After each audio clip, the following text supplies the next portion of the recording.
অনেক দিন ধরে ইচ্ছা হচ্ছে হান্ডি বিফ খাবো, তো যেই ভাবনা সেই কাজ। চলে গেলাম হচ্ছে শিশু একাডেমিতে। তো শিশু একাডেমিতে গিয়ে আমি আমার হাজব্যান্ড কিছু হাঁড়ি পাতিল দেখছিলাম যে মাটির কিছু হাঁড়ি পাতিল কেনা যায় কি না। এরপর আমরা হচ্ছে কিনে নিয়েছিলাম। তারপরে আমাদের কিছু কাজিন ছিল যে ওরা এটা শুনে ওরাও খেতে আসবে আমার বাসায় হান্ডি বিফ। তো এর জন্য আমি সব কিছু রেডি করছিলাম। তো আজকে ভিডিও দেখতে হলে আমার পাশেই থাকতে হবে। আসসালামু আলাইকুম, সবাই কেমন আছেন? আশা করছি সবাই ভালো আছেন। আল্লাহর রহমতে আমরাও ভালো আছি। তো আমি আজকে নতুন ভিডিও নিয়ে আবার চলে আসলাম আপনাদের মাঝে। আশা করছি আমার সাথে থেকে পুরো ভিডিওটা দেখে নেবেন। আর ভিডিওটার কোনো অংশ যদি একটু ভালো লেগে যায় তাহলে অবশ্যই লাইক দিয়ে সাবস্ক্রাইব করে দিবেন। আর যারা ফেসবুক থেকে দেখছেন তারা অবশ্যই ফলো দিয়ে দিবেন। আপনাদের সাপোর্ট আমার অনেক প্রয়োজন। তো আমরা এখন আছি দোয়েল চত্বরে। তো এখান থেকে হচ্ছে মাটির হাঁড়ি পাতিল কিনে নিচ্ছিলাম। আমি হচ্ছে একটা পাতিল কিনেছি, কড়াই কিনেছি। এরপর আমার হাজব্যান্ড বলছে যে যেহেতু মাটির হাঁড়ি পাতিল কিনলাম তো সাথে একটু প্লেট কিনি। তো আমি ভাবলাম যে কেন। তো ওর আবার এইসব জিনিসের প্রতি অনেক শখ, তো ও কিছু ওইগুলো কিনছিল আর আমি বাসার কিছু জিনিস দেখছিলাম। এখানে হচ্ছে ঘর সাজানোর অনেক জিনিস আছে। তো আমরা রাত্রেবেলা গিয়েছিলাম, তো তেমন ভালোভাবে কিছু দেখি নেই। হাঁড়ি পাতিলগুলো কিনে নিয়ে চলে আসছি। আর কিছু প্লেট কিনেছি মাটির। তো আমাদের মোটামুটি কেনা শেষ, আমরা এখন বাসায় চলে আসছি। তো কি কিনেছি আপনাদের সাথে একটু শেয়ার করি। তো এই তো এখানে একটা পাতিল কিনেছি। এখানেও প্রায় 3 কেজির মতো মাংস রান্না করা যাবে, ওনারা যা বলেছে 3 থেকে 3.5। আর এই তো এই কড়াইটা নিয়েছি, এটা খুবই সুন্দর লেগেছে আমার কাছে, এই কড়াইটা নিলাম। তাছাড়া আরেকটা পাতিল কিনেছি আর হচ্ছে একটা কলসি কিনেছি, কারণ এই গরমে হচ্ছে এটার মধ্যে পানি রেখে খেলে শরীরের জন্য ভালো আর পানিটাও ঠান্ডা থাকবে, এই চিন্তা করেই কিনে নিয়েছি। আর এছাড়া হচ্ছে 2টা প্লেট কিনেছি, কারণ যেহেতু আমি আর আমার হাজব্যান্ড, তো আস্তে আস্তে আমি কিনবো এই মাটির পুরো সেটটাই করব।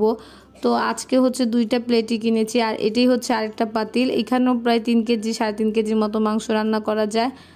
আর এই 2টা প্লেট কিনেছি। আমি মোটামুটি সব একই ডিজাইনে রাখার চেষ্টা করেছি, কারণ পরবর্তীতে যখন আবার কিনবো তখন যাতে এটার সাথে মিলে যায়।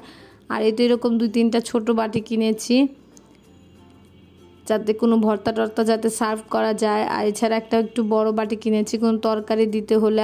আর একটা হচ্ছে পাতিলের মতো বাটি কিনেছি, কারণ এটার মধ্যে হচ্ছে রান্নাবান্না করে রাখা যাবে, বাট এটা রান্না করা যায় না, এটা জাস্ট হচ্ছে সার্ভ করার জন্য।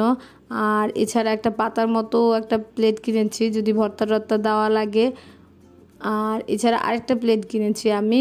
এই তো এইগুলোই কেনাকাটা করেছি। তো কিনতে খুবই ভালো লাগছিল, মাটির জিনিস প্রথম কিনেছি আমার ঘরে, এই প্রথম মাটির জিনিস। তো যেহেতু মাটির জিনিস কিনেছি সেহেতু তাড়াতাড়ি রান্নাবান্না করেই ফেলবো। আমি যেহেতু আজকে হান্ডি বিফ রান্না করব, তো এর জন্য আমি আমার কিছু কাজিনদেরকেও বলেছিলাম। তো আর এই হান্ডি বিফ ছাড়া আমি রান্না করব হচ্ছে পাঙ্গাস মাছ, চিংড়ি মাছ, আর হচ্ছে 2টা ভর্তা থাকবে, কালো জিরার ভর্তা আর হচ্ছে বেগুন ভর্তা। তো এর জন্য আমি রসুন ভাজতে দিয়ে দিয়েছিলাম। তো ওরাও বলছে ওরা আসবে। আর এই তো আমি হচ্ছে হাঁড়িটা রেডি করে ফেলেছিলাম। এখানে হচ্ছে সরিষার তেল মাখিয়ে নিব কতগুলো, দেন হচ্ছে মাংস দিয়ে মশলা টশলা দিয়ে দিব। এরপর একবারে চুলাতে বসিয়ে দিব। তো এতক্ষণ পর্যন্ত ধৈর্য সহকারে যারা আমার ভিডিওটি দেখছেন তাদের যদি কোনো অংশ একটু ভালো লেগে যায় তাহলে অবশ্যই লাইক দিয়ে সাবস্ক্রাইব করে দিবেন। আর যারা ফেসবুক থেকে দেখছেন তারা অবশ্যই ফলো দিয়ে দিবেন। আপনাদের সাপোর্ট আমার অনেক প্রয়োজন। আর যারাই অলরেডি এই কাজটি করে ফেলেছেন তাদেরকে অনেক ধন্যবাদ। তো আমি মোটামুটি সব মশলা এখানে দিয়ে দিয়েছি, গরু রান্না করতে যা যা লাগে। এখন পেঁয়াজ দিয়ে দিচ্ছি। তো সব কিছু মাখিয়ে ভালো করে মাখিয়ে নিয়ে দেন আমি হচ্ছে ঢাকনা দিয়ে দিব। আর মোটামুটি আমি আজকে এই মাংসটা সিল করে রান্না করব, কারণ হান্ডি বিফ মোটামুটি হচ্ছে সিল করেই রান্না করে। তো আমি হচ্ছে আটা দিয়ে সিল করব না, আমি ফয়েল পেপার দিয়ে সিল করি সব সময়। আর একটু পানি দিয়ে আমার হাতটা ধুয়ে নিলাম। তো এই এতটুকু পানি দিয়ে রান্না করব আমি, এই পুরো মাংসটাতে আজকে আর কোনো পানি দিব না। আর এখানে আকাশটা আবার সেজে গেছে, সকালবেলায় খুব রোদ ছিল।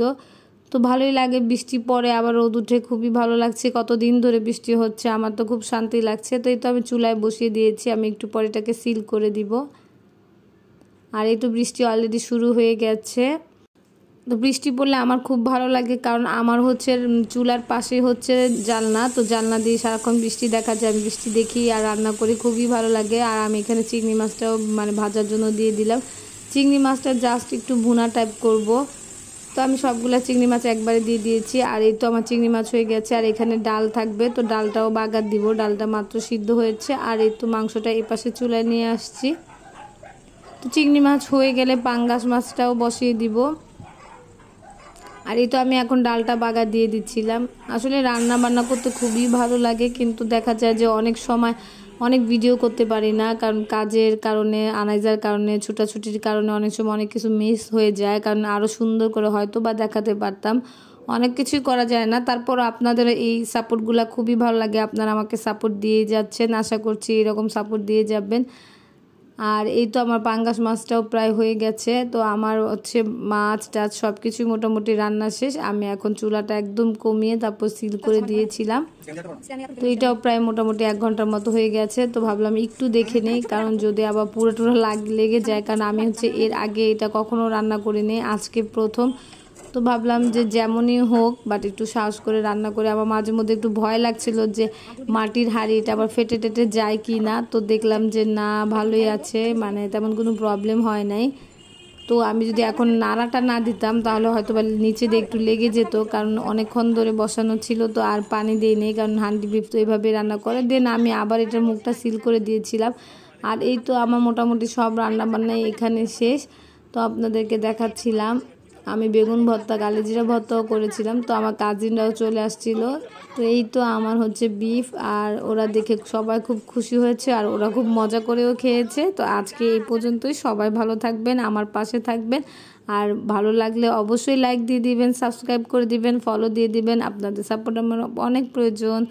তো ওদের খাওয়া দেখে আমার খুব ভালো লাগছিল, কারণ ওরা খুবই মজা করে খাচ্ছিল আর বলেছে খুব মজা হয়েছে। তো আপনারাও চাইলে ট্রাই করতে পারেন এরকম মাটির হাঁড়িতে রান্না। তো আজকে এই পর্যন্তই, আল্লাহ হাফেজ, আসসালামু আলাইকুম।